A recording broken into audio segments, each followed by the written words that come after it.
introduce Terry McQuitty of the Lakefield Herald. My wife and I had the opportunity of hearing him at Learning and Leisure about a year ago, and we were so impressed we figured he would be a good speaker. And so he graciously volunteered to speak. So I have a short bio to read on Terry. It's quite interesting. He was born in Montreal and attended school there through to high school. He earned a certificate of bilingualism from St. Laurent High School, which was probably useful in Montreal. In 1997, he moved to Prescott, Ontario, where he completed his high school diploma. While in Prescott, he played hockey, culminating his career with the Brockville Braves Junior A Hockey Club.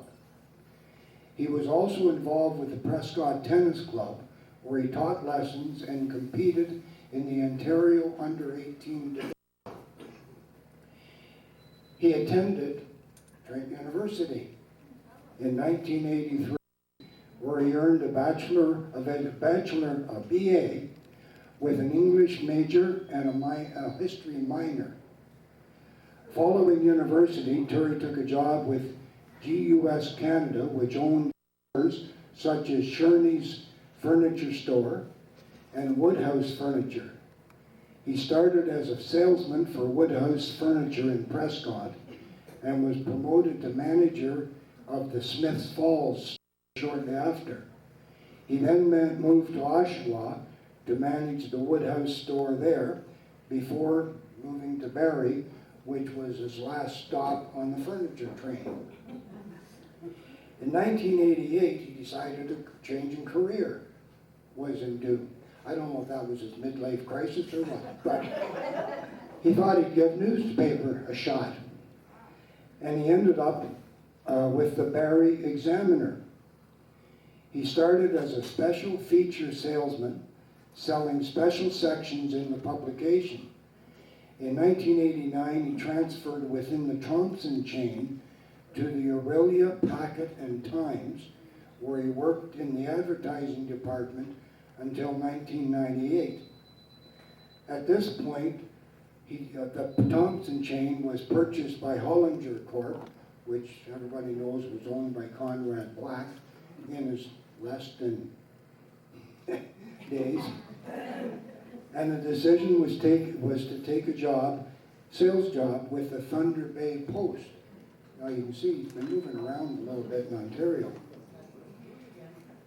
He started as a salesman with Dougal Media, but was soon promoted to the national sales manager. Dougal Media owned 2 TV stations, 3 radio stations, and the Thunder Bay Post, which boasted 60,000 circulation covering the entire northwest of Ontario. In 2002, Terry and a colleague, Simon Conley, decided to purchase the Lakefield Herald in Lakefield. The name changed to the Lakefield Herald, and a number of technological and policy changes were made, which leads to the paper you see today. In 2013, the Lakefield Herald purchased the Dummer News. The fit was perfect, as they are both local newspapers to the community. And from there, I guess we'll see what the future is. So at this point in time, I'd like to turn it over to Terry.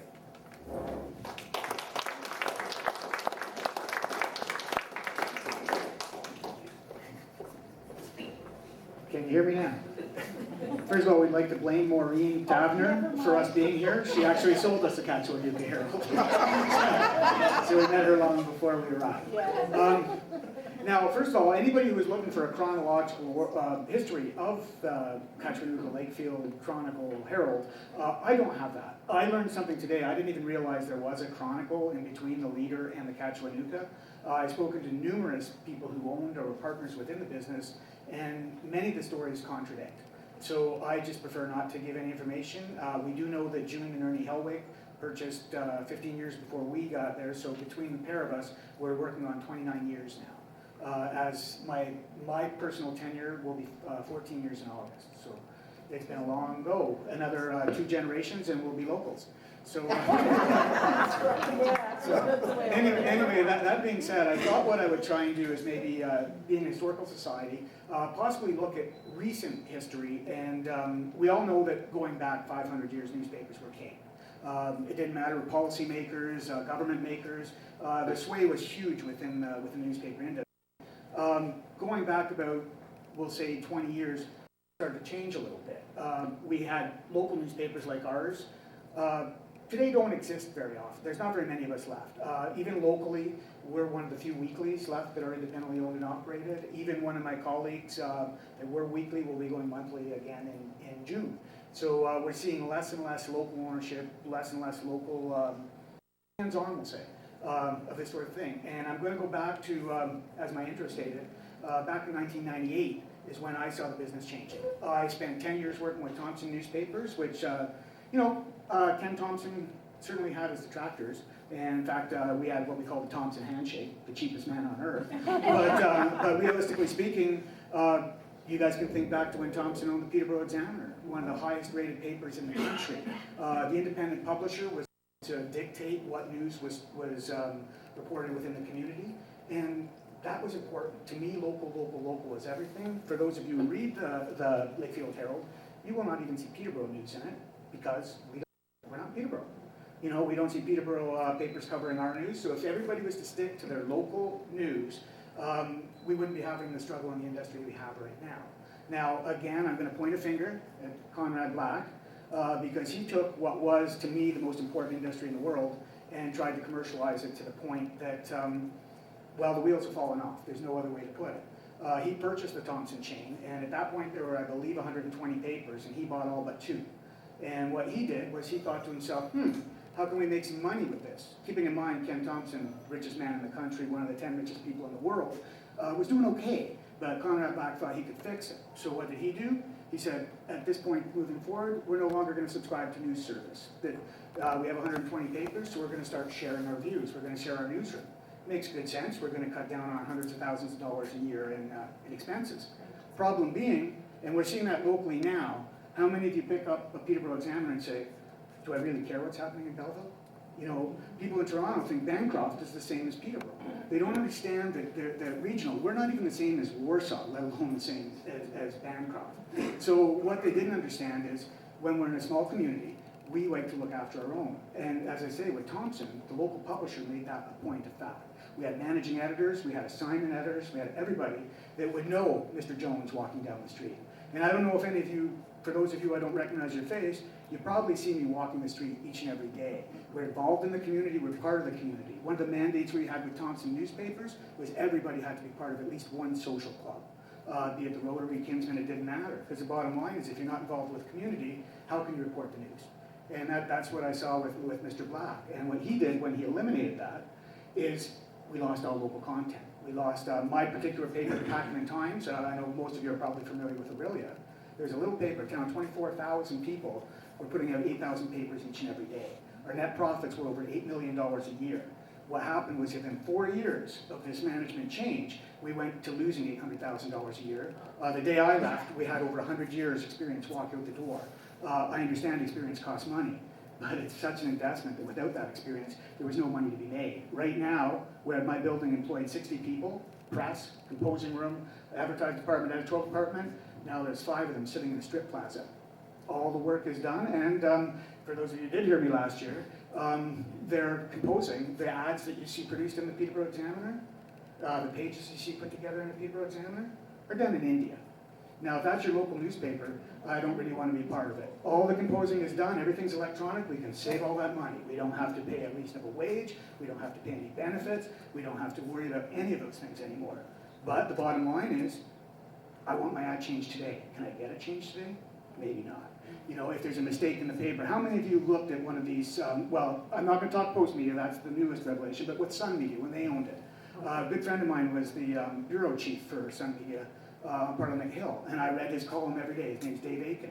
And I can't tell you how many times I would look at the editorial page, and there's Dave's column on one side, and then it's on the other side as well. They posted the same column twice in the paper. Why is that?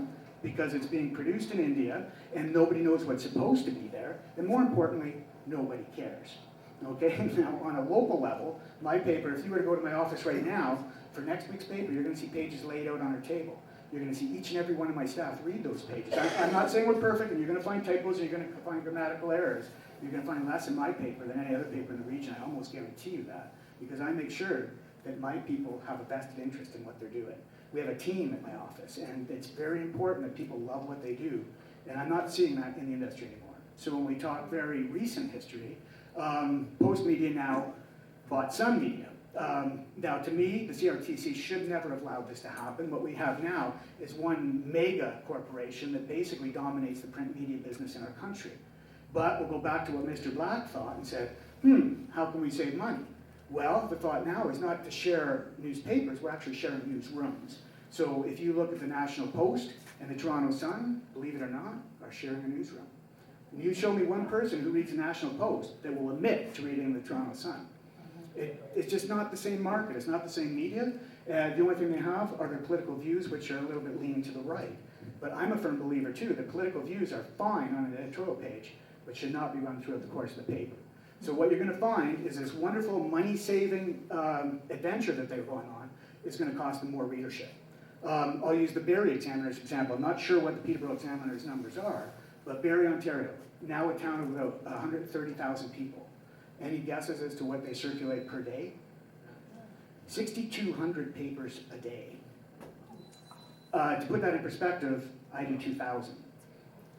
So the bottom line is all these cost-saving measures are killing a business which, okay, I'm biased, I admit that freely, but we need this business in order to keep our politicians in line, our charities in line, everybody. If it's not for mainstream media reporting on these people and finding out the true stories, then who keeps the checks and balances? Now, I'm very happy I'm speaking to old guys like myself here, but the bottom line is we talk to the millennial generation, say we don't need newspapers. Why? We have the internet. Well, we do have the internet, and the internet's a wonderful thing. Access to information is wonderful. The problem is not all that information is vetted.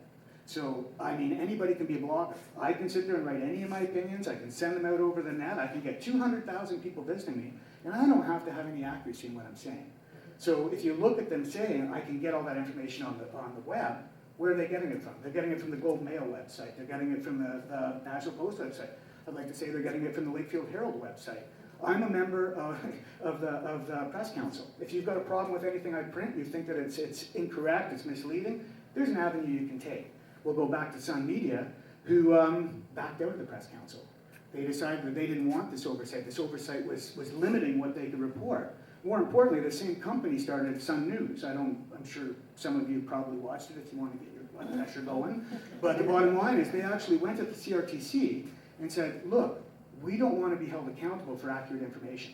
I call them the WWF of the news world. If we all remember, professional wrestling was a sport until insurance got too high and then it became entertainment. I see the same thing with the news industry. They should be held to a higher account. We should all be made sure that if we print something that's misleading or inaccurate, that we're held to account, that we're taken to task, and we can't do that any longer. Because if we can't do that, then how can we trust the information that we're getting? And we all hear it, mainstream media or what do they call it, the media party, or whatever term you want to put on it, is becoming more accurate. I personally am, I don't want to use the word disgusted, but extremely disappointed in my particular industry these days, because I don't believe they're following the moral high ground. I don't believe that, I'll look at Sun Media during the last federal election, sold their front pages to the Conservative Party of Canada. I don't have an issue with them running an ad on the front page, but their front page was a Conservative ad. How can you take the high ground when you're trying to report unbiased news if you've actually sold your front page to a political party? Anybody who's looked at my front page knows that it has not changed in the 14 years. I will not prostitute my front page. That's my brand. And when you look at it, you know, hopefully you know. And if not, we'll write a letter. I don't mind. You know, I've been called more than I can begin to tell you. And I'll also tell you, whenever you write something negative about me, I will print it. Because I get to spell it off and say whatever I think. You have the right to tell me I'm an ass. You know, I just think that's the way it should be. And I'm also seeing many of the people are not getting their letters printed. They're not getting their news across in the new media. Why? Because maybe it's contrary to political beliefs. It could be any number of reasons. I am happy to see that Post Media, for starters, is now taking the comment boards off their websites, because I don't know how many of you read online news, but when you go past the news store, you get to make whatever comments you want, and you don't have to sign your name. Again, if you're going to stand up and take a soapbox, you better take responsibility for your actions. So yes, I think that that's the history of the newspaper that went from, as I said, back in Chicago. You know, everybody knows Chicago, the Windy City. Most people think it's because of weather. The Windy City is actually called the Windy City because at that point there were 3 newspapers in Chicago, and they boasted circulation which was double what the population actually was, which brought into account ABC audits, which was very important. So when I say that I've got a certain amount of circulation, there's actually somebody saying that that's the truth.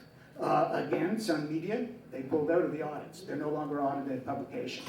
Reason being is they can be held to task for what it is they're doing. I find that wrong. I think that if you're going to do things, and I am a mouthpiece, I admit that, but I do take responsibility for what I say, and I think that that's important within our industry, and we're not seeing it much anymore. We're seeing sensationalism, we're seeing lots of things that I don't believe the average person needs. I mean, it may sell a paper, but at the bottom line, I don't think, we look at tabloids in England and places like that are prime examples. They sell lots of papers, but it's not real news. So if you do want real news, where do you go to get it now? I vote for CBC personally. I don't have a problem with subsidizing a national news source. I know some of you have lived up north. I lived in Thunder Bay for a number of years. And take the Highway 17 up to Thunder Bay. And without CBC, you don't get radio. Put yourself in the far north. Without CBC, you get no news. So the bottom line is, yes, we put billions of dollars into the CBC, but what's more dangerous? A deficit for subsidizing a news source, or having uneducated people who don't have access to the news, which they require. So just because I live in Nunavut, did I pronounce that right? I'm not sure. Does that mean that I don't get a chance to hear what's going on in Ottawa? Because again, I'll go back to Sun News because they're easy to pick on. They sat there and said, you know what? If they can't make it on their own, why should we subsidize them? It's beautiful, capitalist attitude, works great. Very first thing that our Peterborough Examiner did when they started losing revenues was cut circulation north of Buckhorn Lake. Okay, so you can't make it, that means you don't get it. So that's just not correct. What's the first thing we do during a war? We take out the communications. So what we're doing without being invaded is losing information in places where we need that information. So I'm a firm believer in that. Now, again, I'm just shooting opinions at you right, left, and center here. Do I believe right now with the state that our industry's in that we really should have a government bailout? Absolutely not. The bottom line is I think that the reason our industry is in the way it is poor management. I left the dailies because of the things I explained, the sharing, the dictated news, the sharing of information and that sort of thing. I saw it as a negative. Those people, which would now be 18 years later, the same management team that was with Hollinger's, with Post Media, Mr. Godfrey, lost, what was it, how much did he lose last year? I'm gonna just guesstimate $35 million. Poor bugger only took home a $7 million bonus. You know, so does this industry need to be brought out? The mistakes he's making today with the sharing of newsrooms is the exact same problems we saw 15, 16, 17 years ago. So no, we don't need to bail them out. What we do need to do is make sure that our CRTC, make sure we don't get any form of monopoly within the business. I mean, we just saw Shaw buy Chorus. There's another one. There's another fairly major people that are getting together. And again, as long as they keep it on an unbiased plane, that's fine. But if they start saying, okay, we're going to start, I don't care what political party it is, start backing that and promoting that, then we're not getting accurate news again. So that is really my issue with the way things are going. And that's what I see as a recent, again, editorialized. I'm willing to back any of my comments when I ask you for questions. But I think that's the problem with what we have, because I see our newspaper business, or when I say mainstream media, I do mean it, radio, television. It's not a dinosaur yet. I believe that, how to put it, I'm going to embarrass myself here a little bit, but for about 6 months ago, I was starting to use the term when we close, as the Lakefield Herald goes. And what that was a little bit of depression, a little bit of hard times here within the village. The economy is not what, it's not wonderful. So I started using that terminology until I got out there and started knocking on doors and talking with the people to find out it's not the business, it's how the business is approached.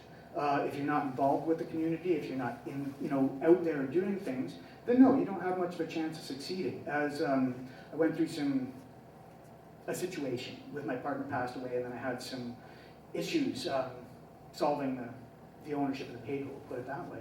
And the family of my ex-partner didn't agree with the fact that I should be donating things to the Legion, to the Lions Club, and everything should have revenue attached to it.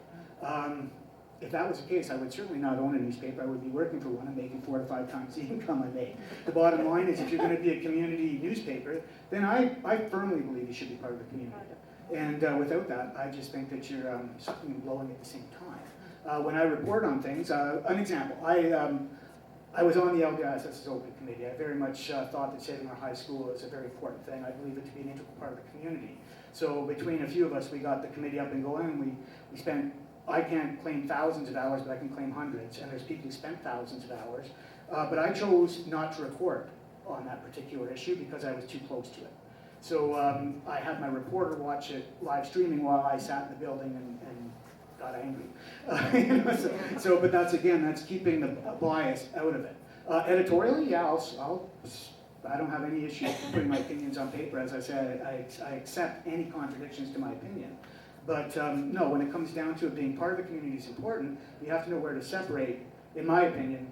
I mean, we can all support our own things. Maybe I'm a member of this society and this is what's the front page of the news every day. You've got to be careful that we don't take our own pet projects and make them the news over everything else. I'll tell you how many people come up to me and say, you got to do it. It's a charity. It's a non-profit. And I go, yeah, we all have things that we believe in, but I am. And for anybody who thinks we are totally unsubsidized, we are the quintessential small business, and without advertising revenue and subscription revenue, we just don't exist. So anything I do donate, I really do donate out of my own pocket. That's the way it has to be. But without doing that, I guarantee you the medical center would not have been built in the time frame it was built. If it wasn't for the Lakefield Herald, I guarantee you Habitat for Humanity would not have been built in the time it was built. In fact, our particular paper, when they go across the country talking about Habitat for Humanity, we are the poster children for sponsorship. They use Lakefield Herald in every community they build a house. Because what I did was I printed every name of anybody who wanted their name in a house, and that house grew as a donations group. And at the end of the day, we were running full pages for a number of months at a time, and those houses got built faster than almost any other Habitat for Humanity home in the country. So we're very proud of our sponsorship, but it's got to be something, it doesn't have to, it doesn't have to be something that I believe in. Just because it's not something that I care for doesn't mean that other people don't like it. I run columnists in my paper that I read to proof, and that's it. They're not of interest to me, but that doesn't mean they're not of interest to you. So it becomes one of those things you have to open your mind and say, just because that's what I think doesn't make it right. It usually is right, but it's not. So basically those are my opinions on what's happened to our industry in the past 30 years. I mean, we can go back 500 years with the Gutenberg press and things like that. We've been around a long time. And I honestly, I guess to sum up, I don't think there's nails in our coffins yet. I do believe there's people who are saying, we got to dump the paper, we've got to go totally digital, because that's where we're going. That's what the new generation says, because they're glued to their handheld devices. But the fact is, anybody who's tried to push people from their print version to their web version has been very, very unsuccessful. By a show of hands, how many here pay for a paywall for any new site on the web? There you go. Well, no, that's exactly it. There's a lot of people in Lakefield who don't have email machines. But the thing is, it doesn't mean that there's not a call for it. I'd like to also say that my particular website, we're very, very proud of. We are an award-winning website. We have been in the top 3 anytime we've ever entered the competition in the province of Ontario, and that's open to every community newspaper, regardless of size. I certainly understand the benefits of it. I make enough money off my website to pay the bills. But if I wanted to rely on my website for my livelihood, there'd be 10 people unemployed right now. There's no question. So my thought is, why do we have to move people? Why is this wrong and this right? Why can't there be a marriage of the two? Because I know that when I put my paper in somebody's hand, the first thing they do is open it up. I don't care where they're from or who they are, they're at least going to have a look. I mean, they may not like it, but the fact is they're going to look at it. That can't be said with a website. I know from the dawn of time, the very first, 1995, I think was the first time we saw any real use of the internet within our industry. And we tried to figure out, how can we make money off this? So, okay, you buy this package of ads, and for an extra $25, we'll throw you on our website. So we did that. We did that for about 6 months. We found out nobody's looking at the website. So these people, it's only $25 a month. It's $25 that's better for dinner if nobody's looking at their advertising, right? So you get all sorts of other things. We had, look at the Globe and Mail website now, and it was my homepage for, I'm going to say 10 years on my computer, until they wanted $9.95 a month to look at it. And I looked and I said, you know what? I've got so many other sources that I can go to, so I use the Huffington Post as my homepage. I mean, that way I get the top news from every website, and I don't have to pay for it at this point. So my thought is, we can go back to the Toronto Star, who spent, I don't know how many millions of dollars on their app for for tablets, which is now, it's losing them millions of dollars per annum. It's just the way it is. So I'm just saying, why are we rushing people? The industry is telling you what you want, rather than asking you what you would like to see. And that's what I said, rather than saying, when you close, it's not going to happen. Lakefield has got a local newspaper. When you do get out and talk to people, people are happy to have it. I mean, not everybody likes what we have to say. We don't report. We have certain politicians who prefer we didn't exist. But the bottom line is that I believe we serve a purpose. If you live in Duro-Dummer, Selwyn, Trent Lakes, or North Kawartha, you're not going to get your local news. If they're building a dump in your backyard, or you're getting a quarry, you're not going to get that in the Peterborough Examiner. You're not going to get that in the Peterborough This Week. You're going to get it in the Lakefield Herald, because we're the only people who sit in their council meetings. I sit in Duro-Dummer every other week. I got my own little table that says press right there. I got a bunch of people who come and sit with me. The bottom line is, we're there every time. Even if you look at an agenda, there's absolutely nothing happening, we're still there, because you never know. I think in my 12 years of covering Duro-Dummer, I believe I've seen an Examiner reporter there twice. Almost never see them in Trent Lakes unless there's a quarry issue. The bottom line is, they're here if there's something big. But we like to be here for little things. Like I believe in this week's paper, we've got the fact that they're finally looking at changing the boundaries in Selwyn. So Lakefield will not be the 2,500 compared to Smith's, 8,000. Lakefield South may actually become part of Lakefield. It makes sense, but where would you hear about that if it wasn't for our paper? Local news to me is important. It may not be important everything to every one of you, but I guarantee you that Dummer News over there with 3 Duro hockey teams that won championships this year, we're not going to have any of those left at the end of the month. Where else are they going to get those? There's nowhere else to get that stuff. So I'm going to keep plugging away, and until I don't, and then I just won't speak here. I'll speak here as an ex-publisher at that point. And we'll take it from there. But that's a general synopsis. If anybody has any questions, I'd be more than happy to answer. And it doesn't matter what it's in regard to. I'm 5'10". Sorry, go ahead. Okay, I don't think that you have to worry about people not wanting the printed word. Chapter Indigo is a huge business. It's full all the time. People read books. They don't want e-books, they want books. And I get 2 newspapers at my door at 6 o'clock every morning. No. National Post and the Star. Perfect. So you're getting a cross-section of views as well. Yeah. No, exactly what you should be doing. Well, I need both. And I get a free Examiner once a week, which is fine, because I get exasperated reading the Examiner. You really must know. Well, that's another mistake that they made. Your paper, I read it from LA Archives. Oh, do you? Well, that's great. Well, as another note, we also do commercial printing, and the Trent Valley Gazette is printed right on site at the Lakefield Herald. So we do a number of things like that as well. So, no, I appreciate that, because I'm the same way. I was actually sitting here, each year I judged the public speaking contest for the Legion, and the very first year they were very nice. They came up and gave me a chapter's gift card. And I said, well, thank you. I said, is this a national program that we're working with? They go, no, we just think you should be reading. It was Karen Graham, who actually, that's right. Absolutely. I said to Karen, why don't we go to happenstance? They're local, and when you want a prize for a dart tournament, is Chapters giving you anything? And you know what? I think we went 10 years where we started going to, well, through the course of happenstance. But that's, again, when we've got local people, we should support our local people. This is a newspaper, but we've got, I believe, 5 vacancies in our downtown core right now. And that's the most I've seen since I moved here. And vacancies breed vacancies. We've got a good community, but we have to work. If you've got somebody who, if you say, I'm going to Costco, I'm going to save $10 on a thing of toilet paper or whatever, you can go to Foodland or IDA, you can buy it right here, and guess what? That's where your neighbor works.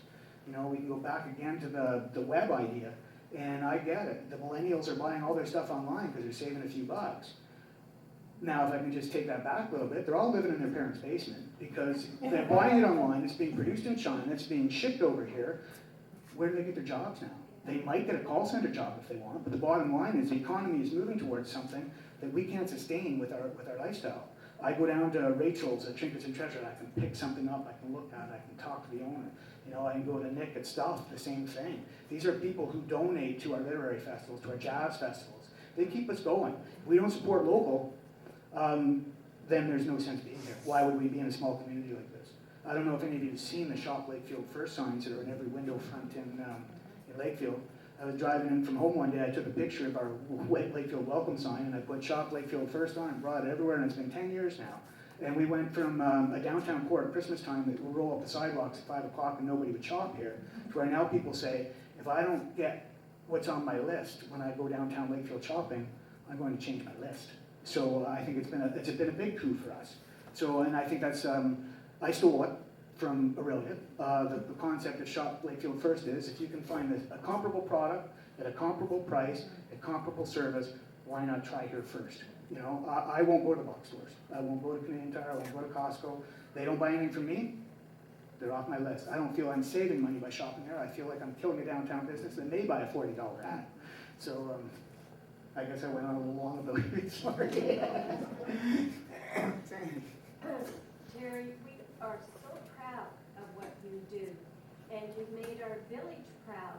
You show tremendous integrity and pride for our village, and every time that we have people from a big city come to our home and they look at our little newspaper, they comment, oh my goodness, there's so much going on here. And it's because of how you report it. And it's no wonder that, just ironically, for not just the first time on television last week, they showed that little documentary about your paper. And you have made, as I say, our whole village very proud, and please just keep on doing the good work. We'll keep trying. Actually, for those of you who don't know, TVO did a documentary on our paper called Unheralded. And I wish they'd tell us before it aired, because it was on last week, and then all of a sudden emails, Facebook posts, everything go around. If they let us know before, we could let the community know. And that's going back, gosh, I guess that is 6, 7 years ago now. You know, the only thing changed is there's gas in my car. But anyway, it was fun. The first time we looked at it, I thought, God, they made us look like bumpkins. And I thought, it's because we are.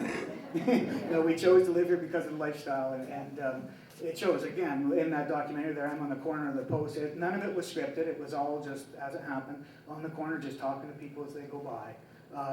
We have a little joke in my office. Anybody interested? I am the guy who doesn't have a cell phone. I don't carry one. I don't particularly want one. And if I'm going downtown, somebody calls the office. It's not uncommon for my front office manager, Andrea Bell, to call one of the stores downtown and say, "Halt Terry in as he walks by. We need him to call home." so that's pretty fun. Sorry. My father was an Ojibwe elder from Curve Lake, and he taught me never write anything down or people will hold it against you. Have you ever regretted it? I don't know that I regret it, basically because people hold things against me anyway. I'm very vocal. I sit on numerous committees and boards, and I interview people, and the first thing I say to them is, you really have to understand, I am an ass, and I know that. But at least you know what I'm saying to you is what I believe and what I think. I don't believe that I should be, so yes, there's things I probably shouldn't have said. I've yet to land up in court for libel. I'm very careful about that, but I mean, I can't afford the lawyer's bills.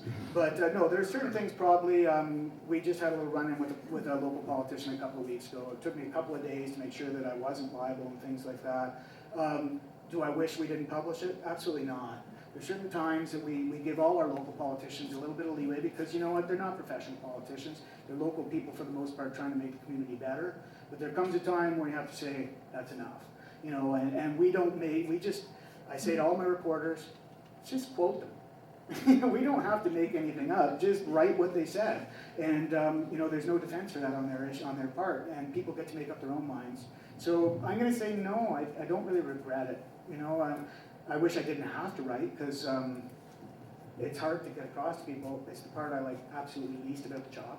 I have an English degree. I am the guy who has an English degree who's somewhat associated with this field, but I hate writing. I'm from an advertising background. I love selling. I really don't like writing. My partner Simon Connolly was a fantastic editor, a wonderful writer, and he looked after that end of the business. And it was quite a learning curve for me to take over when he did pass away, because it was, he passed away and the paper had to go out that morning. So it was that much. So it is something I do every week, but I don't like it. I'll keep doing it. People seem to enjoy it, and if not, at least they enjoy disliking me. But that's that's okay too. I just wanted to mention that I hope that newspapers do not die, because as a historian, they're our lifeblood. I believe that too. We are considered the letter of record for this area, and it's important to have something. But that again comes down to reputable reporting. Well, on many occasions, I've tried to go back in various websites. I work at a museum, and we subscribe to e-papers, just because sometimes our papers were getting stolen. But you go back, and you can't go back more than a week to get an article. Really? Somebody's, well, unless you Yes. fork over for the archival, which there's a budget. But, you get somebody calls the museum or the historical society, and they say, I want to know about something that was, I saw in the paper a while ago. Well, you try and go back and find that, and you run into a block unless you have the actual hard paper. copy. You can go, go to the library or TVA or whatever and get the actual paper and go back. Okay, No, and there it is. I'm concerned that's something we will lose. It is. I get people calling our office. We do have every copy of our paper right back to August 2002. We don't have the Catchway-Nuka Heralds because we moved offices. There's no other way to put it. They had 12 filing cabinets full of more than you can imagine, and they were in no chronological order. So we didn't keep them. It wasn't our history to speak of. And I believe you do, or Trent Valley, I believe, has them on most of them. And I know that we have a little hiatus where we were, that we caught back up again. So, no, I think it's very important. Again, it is documentation. I remember I had the original farmhouse in Gravenhurst, and when we were ripping up the summer kitchen, they had all newspaper under the floor. So, and this was Gravenhurst, and they were Montreal. They weren't they might have been Stars. Anyway, it was neat. I laminated. This was before I was even in the business. It's where do you find that? I mean, when we go looking through our walls 100 years from now, we're not going to find iPads. We're not going to have that information. No, they won't. And again, talk about technology. When I say we have every issue from 2002, we started burning them to CD the very first day. Well, guess what? I'm going to have to go into the archives. I'm going to have to find a museum where there's computers slow enough to spin those CDs. They don't work anymore. And what's the answer? Let's put everything in the cloud. Well, you talked about all those topless photos from all those celebrities that got stolen from the cloud. I mean, the bottom line is we've got hackers who are way smarter than I am. I don't like my information being stored where everybody can get at it. Right now, if you're buying even our software, if you're buying InDesign or Creative Suite, Adobe products, you can no longer buy a disk and install it in your hard drive. You really do have to live with the cloud. Reason being is they charge you by the month now. So with the software, again, a little thing with a little paper like mine, we try to be as technologically advanced as we can. And I've got 5 computers using Creative Suite, and it was costing me, when I got a good deal on it, $1,700 per unit, which is not bad. That's times 5. Hopefully I can hang on to that for 4 years before I have to upgrade software to hardware. But now they want to charge me, I believe it's almost $100 per month per machine.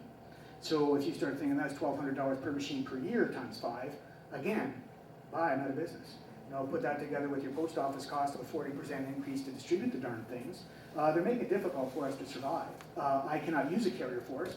My actual catchment area is really 150 kilometers. We go, Coe Hill to Norwood. Actually, in all reality, we deliver from Newfoundland to Victoria.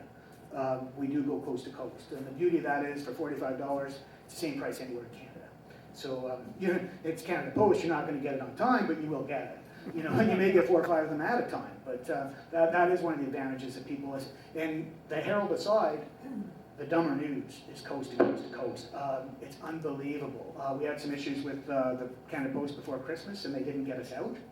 I'm not talking about 1 or 2 phone calls. I'm talking about 100 irate Irish people from Euro-Dummer.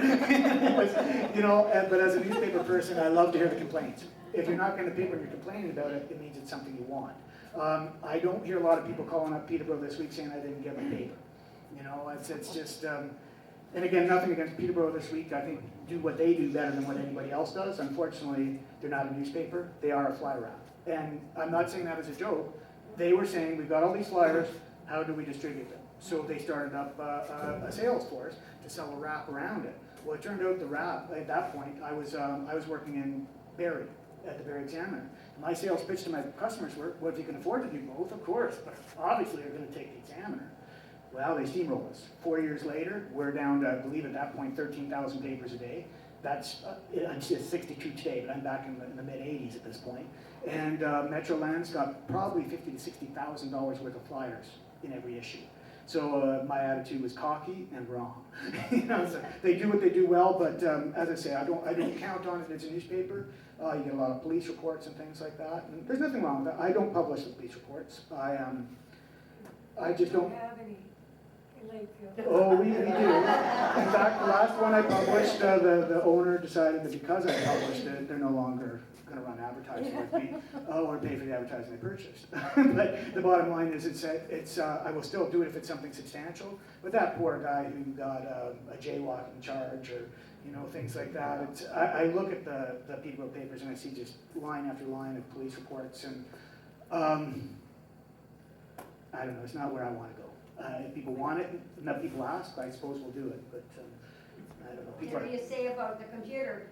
Trent Valley Archives got millions of papers when the Examiner relocated, right, Don? And they're still going through the papers, but that's what we're talking about. We're not going to have that if we now are. Oh no.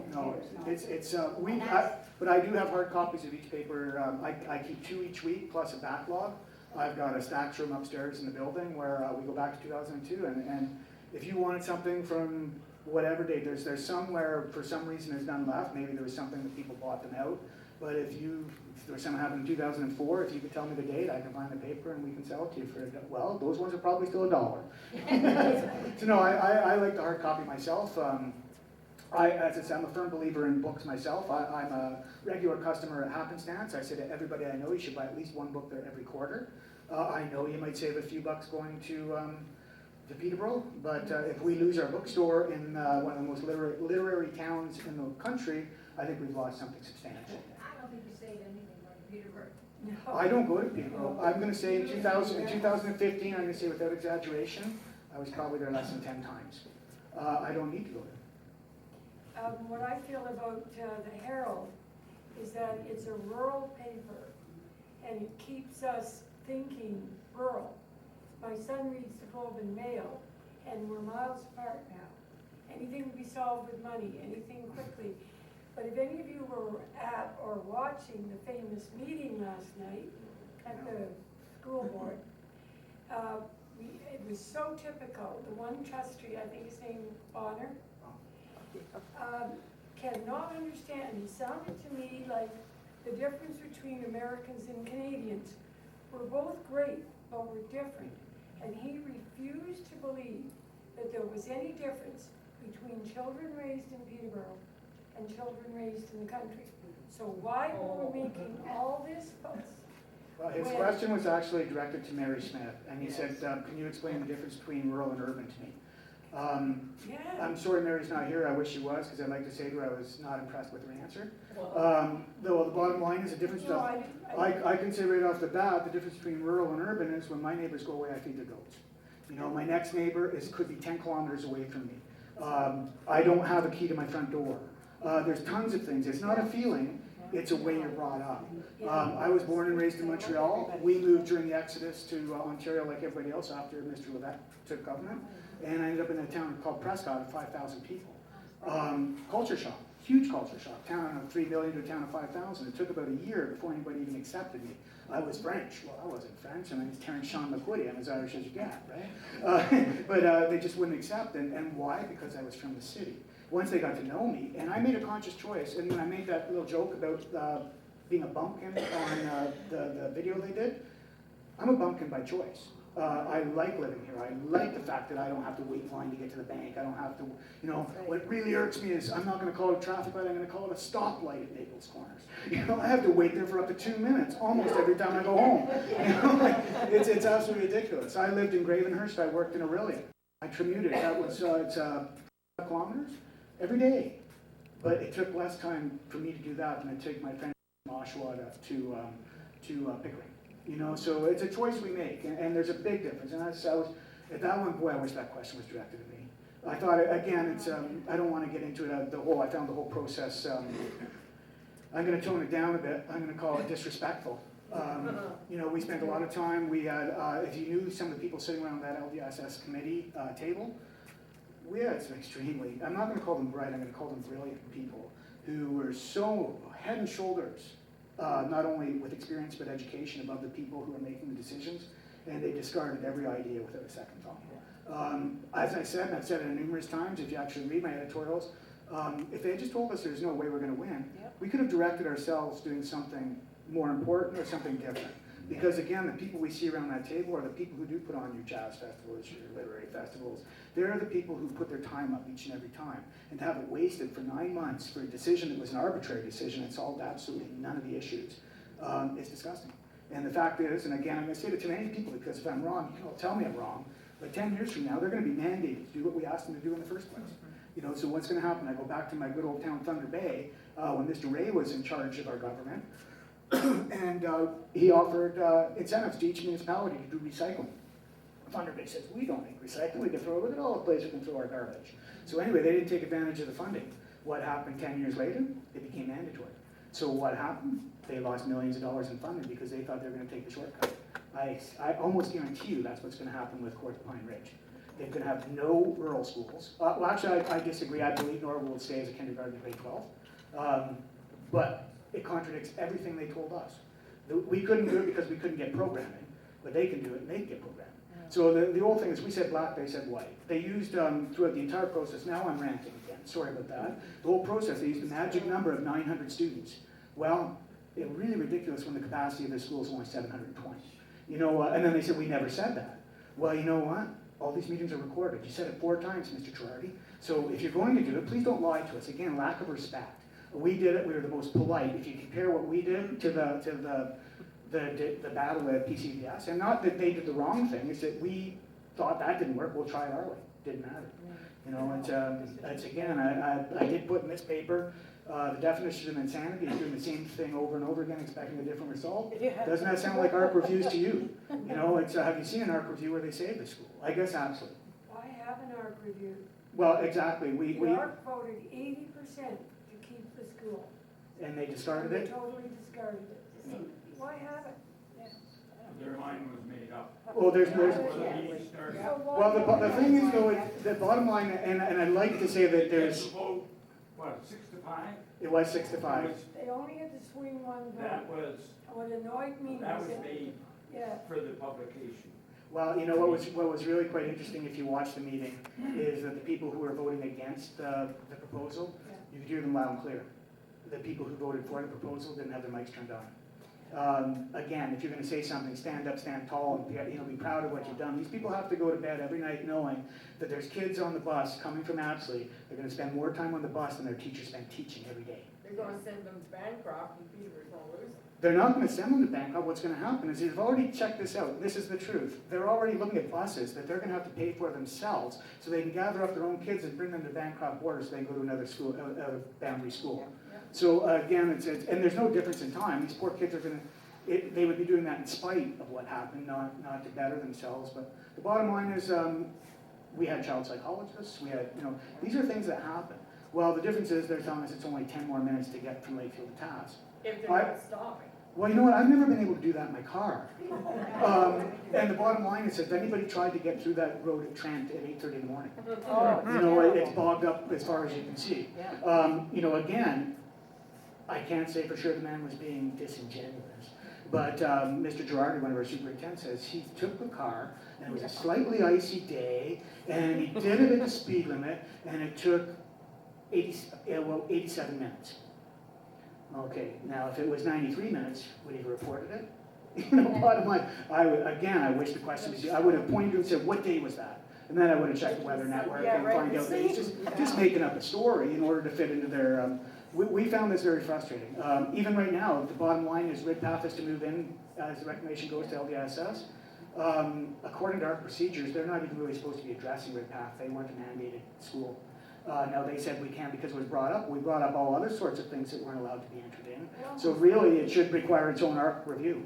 So, I mean, it's very frustrating. And the thing, this will be the last thing I say on this, and I was very, very disgusted, is the 4 things that used to be taken into account when closing a school with an ARC review was students, school board, economic impact, and community.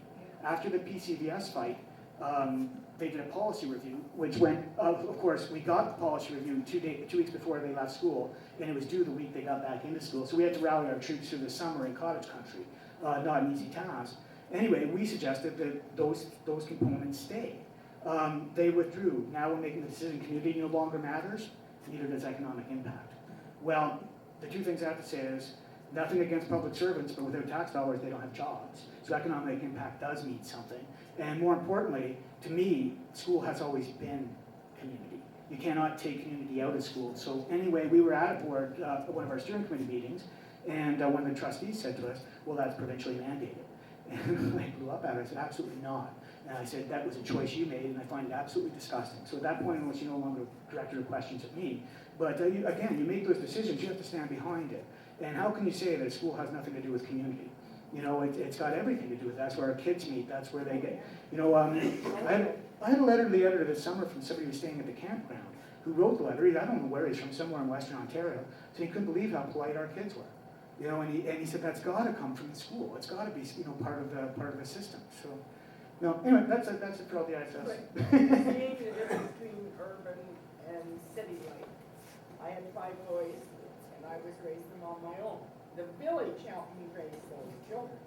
And you knew all your neighbors' names. If they got in trouble, somebody brought them home. I always remember one Halloween night when the second youngest one was with the 5 boys, and I didn't know it, but they went and got a bunch of eggs.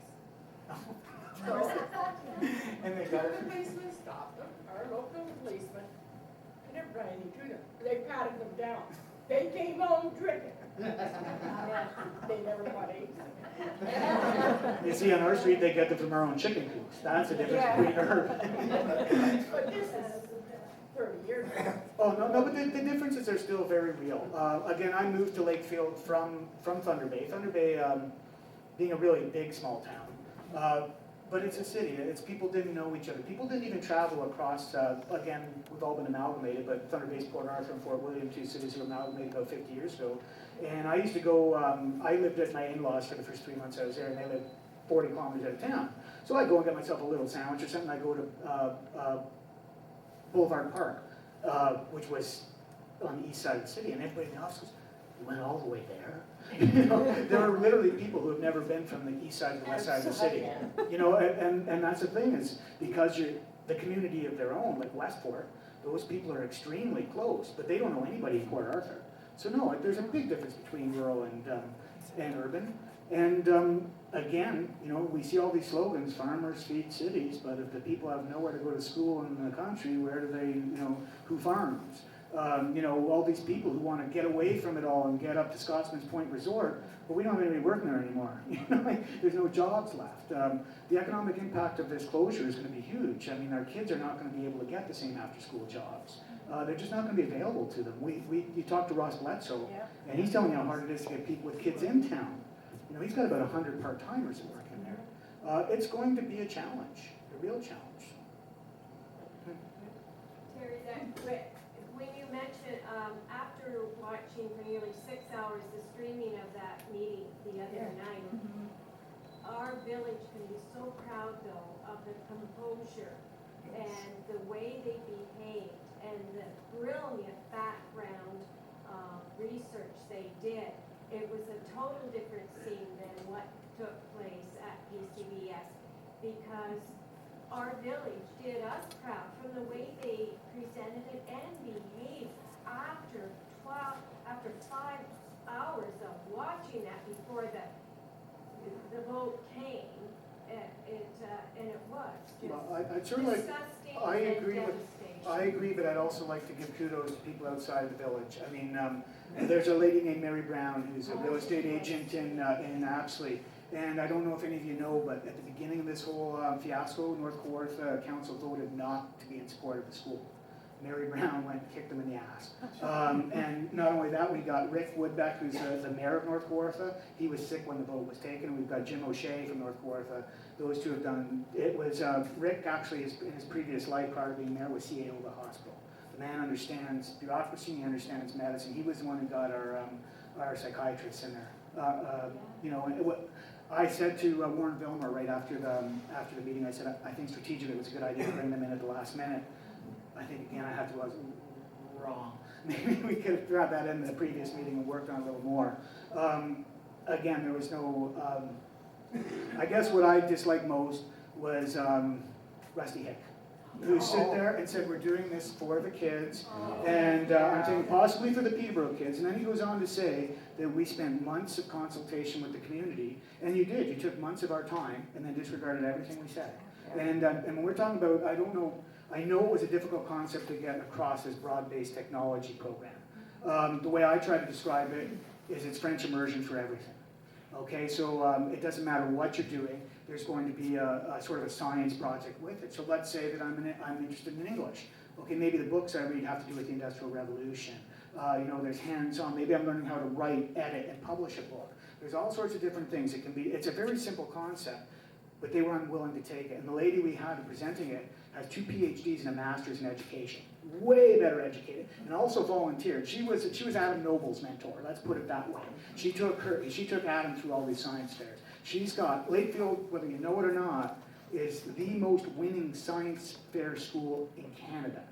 And we have schools in Alberta and Quebec that are dedicated solely to this. So this is a concept that's not only worthwhile, but has been proven and just discarded, because all they kept thinking is, you can take shop in any of the schools. We're not talking shop. Open your minds, people. We're talking about people trying to find a career-based, apprentice-based, college or university. It doesn't matter what you do. I personally, and you're going to find this really hard to believe, was not a very good student. Didn't much care to be in school. If it wasn't for one teacher, I probably would have never had a postgraduate degree. The bottom line is teachers and programs can change people. If it wasn't for extracurriculars, my son would have never graduated from high school. There's no question in my mind. And if he had to go to task, there would be no extracurriculars. You know, so it's, they say there's more available.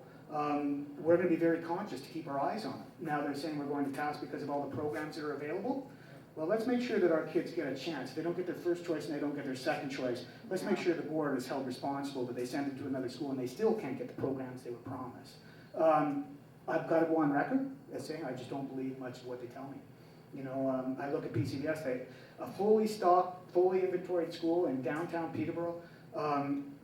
They're still using the school, so let's not talk about the building itself. They really had no reason to close it. And when they did close it, why did they not adjust the boundaries for people at that particular time?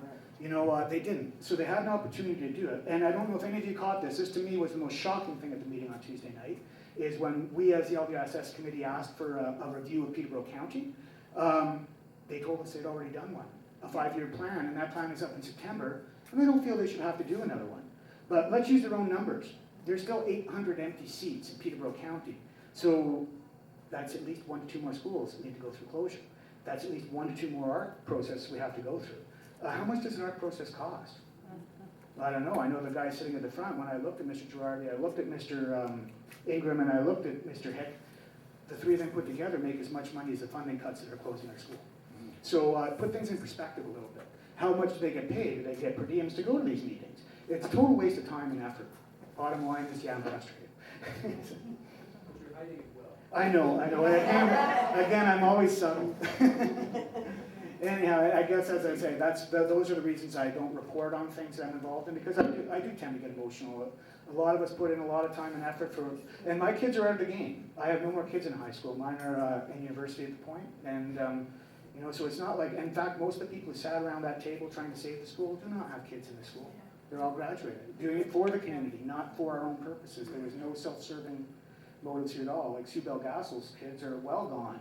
I think Annette Pfeiffer still has one left, but he's in grade 12, and most of us don't have any, you know, so. Then they held that against us and said, well, where are all the people that want their kids to go to the school? Well, I had a story that somebody told me today, that there's somebody who wanted to speak in front of the board, and they were told they couldn't go with a parent. Now, where did that rule come from? You know, like, that wasn't in my rule book. I mean, if we have a kid who wants to speak, and we did, in the final meeting, we did get the kids up there, and we actually had a really good representation from Curve Lake. I don't know if any of you actually attended the photo display that had it. It was very nice, and those kids are very talented, and they're starting now a camera club at Curve Lake. Excellent. You know, these are things we need. But it's not like this was done through the school. This was done in spite of the school. So, okay, I guess that's not much about news. And then we reported it in the paper.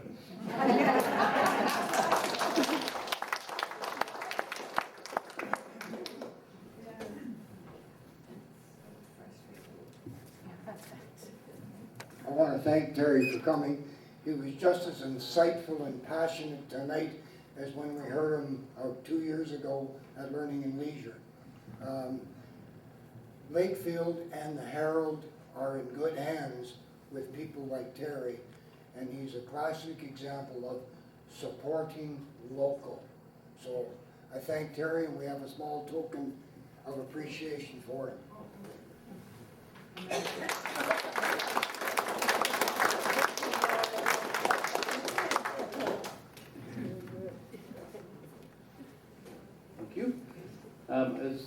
Thank you, Terry. And as Terry was talking and asked the question, my thought was, well, if you have to have the difference between rural and urban explained, you're probably from the city. I grew up in the country, so I can say that. I just wanted to tell you about... Hello? Oh, something. I just wanted to let you know what's going on next month. We will be meeting April. We'll be remembering Don Hendren. Don and Cora's children, Donna, Roger, and Gordon, will be returning home to provide some Hendren family history and share memories of their dad. So please be sure to attend and bring as many friends as you want. And I believe there might even be some membership applications back there if your friends are interested. So thank you very much for coming out. There's a few cookies and some coffee and stuff in the back. And have a safe drive home if you're heading either rural or country or city. And we hope to see you next month. Thank you.